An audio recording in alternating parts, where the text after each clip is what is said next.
नमस्कार, news nation देख रहे हैं आप। मैं हूं आपके साथ अंजीत। यमन में हूती विद्रोहियों के खिलाफ इजराइल ने ऑपरेशन आउटस्ट्रेच एट आर्म का ट्रेलर रिलीज कर मैसेज साफ कर दिया है कि इजराइल अपने दुश्मनों को बख्शने वाला नहीं है। लेकिन असल सवाल है कि इजराइल ने हूती विद्रोहियों के खिलाफ 1800 किलोमीटर दूर इस ऑपरेशन को अंजाम कैसे दिया। आईडीएफ ने इस बार ऑपरेशन से जुड़ा वीडियो भी जारी किया है। तेल अवीव पर हमले का इजराइल ने कैसे इंतकाम लिया, देखिए इस रिपोर्ट में।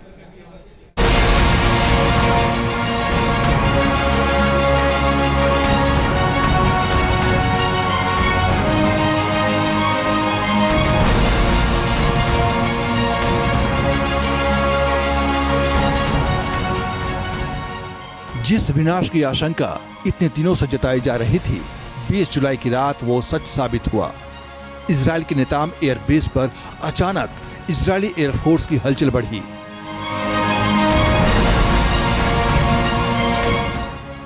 सेना के इंजीनियर फाइटर जेट पर बम लोड करने लगे और देखते ही देखते फाइटर जेट्स ने उड़ान भरी।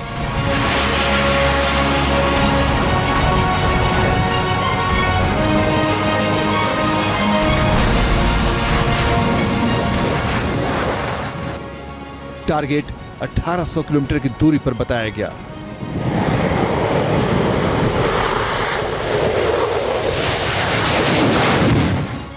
इजराइल ने यमन में हूती विद्रोहियों के खिलाफ ऑपरेशन आउटस्ट्रेच आर्म को हरी झंडी दिखा चुका था।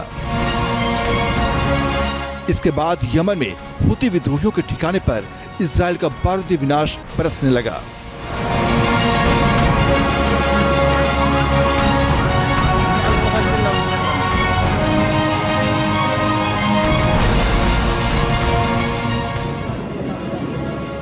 यमन में हूती विद्रोहियों के ठिकानों पर इससे पहले इतने बड़े हमले कभी नहीं हुए थे।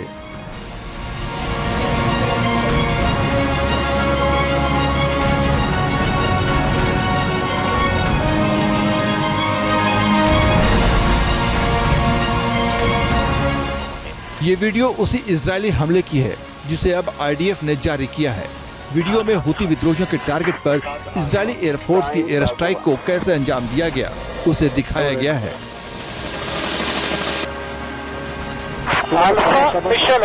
לכל המבצעים ממח"א, ישר כוח על הביצוע, ואם בכם מאוד, דרך צלחה הביתה.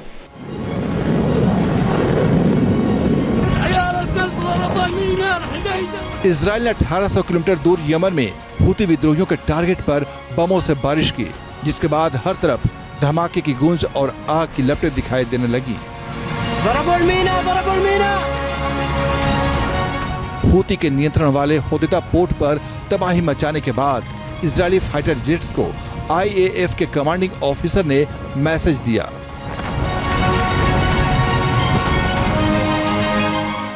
इजरायली एयरफोर्स ने यमन के होदेदा पोर्ट पर इतने विध्वंसक हमले किए कि पूरा इलाका आग की लपटों से घिर गया।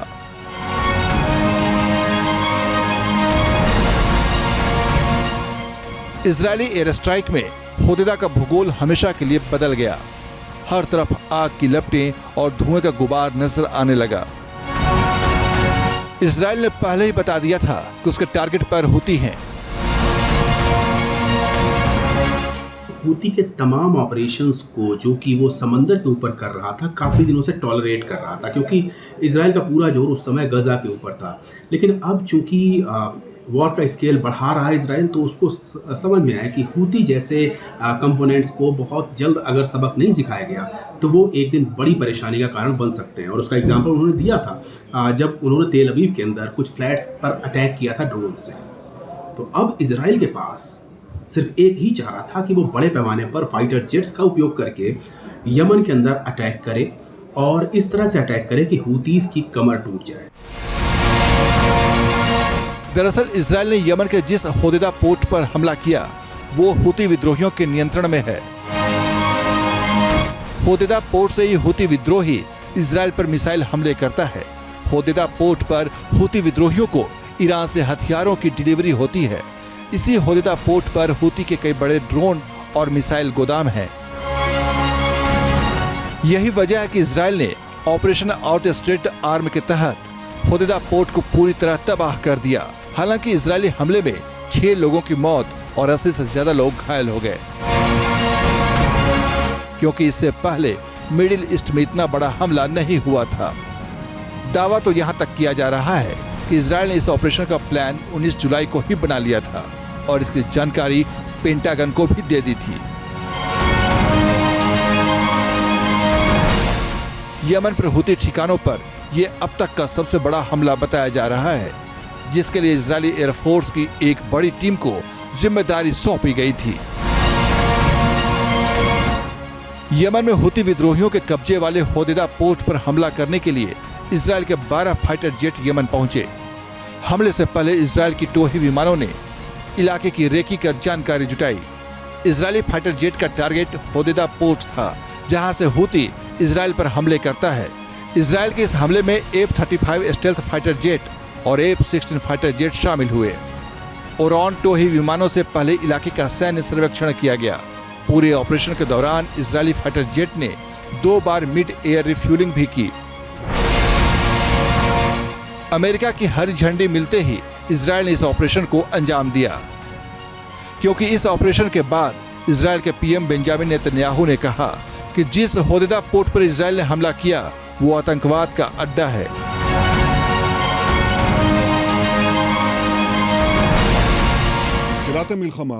जंग की शुरुआत से ही मैंने साफ कर दिया था कि जो कोई भी हमें नुकसान पहुंचाएगा, इजरायल उसे नहीं छोड़ेगा। इसलिए मैंने राजनीतिक सुरक्षा कैबिनेट बुलाई और यमन में हुती ठिकानों पर हमला करने के फैसले का समर्थन करने के लिए कहा। जिस बंदरगाह पर हमने हमला किया उसका इस्तेमाल सैन्य उद्देश्यों के लिए किया गया था। हुती को घातक हथियारों की आपूर्ति का ये सबसे बड़ा जरिया था। यहाँ तक कि आईडीएफ के प्रवक्ता एडमिरल डेनियल हगारी ने भी कहा कि होदेदा पोर्ट पर ही हुती विद्रोहियों को ईरान से हथियारों की सप्लाई होती है, लिहाजा इजरायल ने इसे तबाह किया। हमारी एयरफोर्स ने 1700 किलोमीटर से ज्यादा दूर होदेदा बंदरगाह क्षेत्र में अपने टारगेट को निशाना बनाया, क्योंकि इसी के जरिए ईरान से यमन को जंगी संसाधनों की सप्लाई होती है। ये आतंकी हुती विद्रोहियों के लिए प्रमुख आर्थिक स्रोत है। हमने आतंकवादी बुनियादी ढांचा को तहस नहस कर दिया।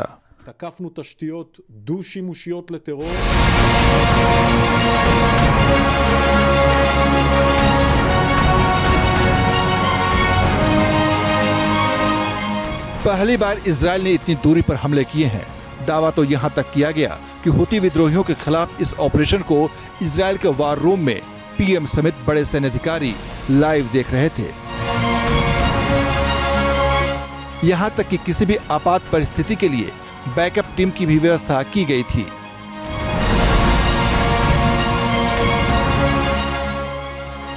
इससे पहले अमेरिका और ब्रिटेन के हमले में भी हुती को इतना बड़ा नुकसान नहीं उठाना पड़ा था, जितना नुकसान इजरायल ने हुती विद्रोहियों के खिलाफ एक ही ऑपरेशन में पहुंचाया है।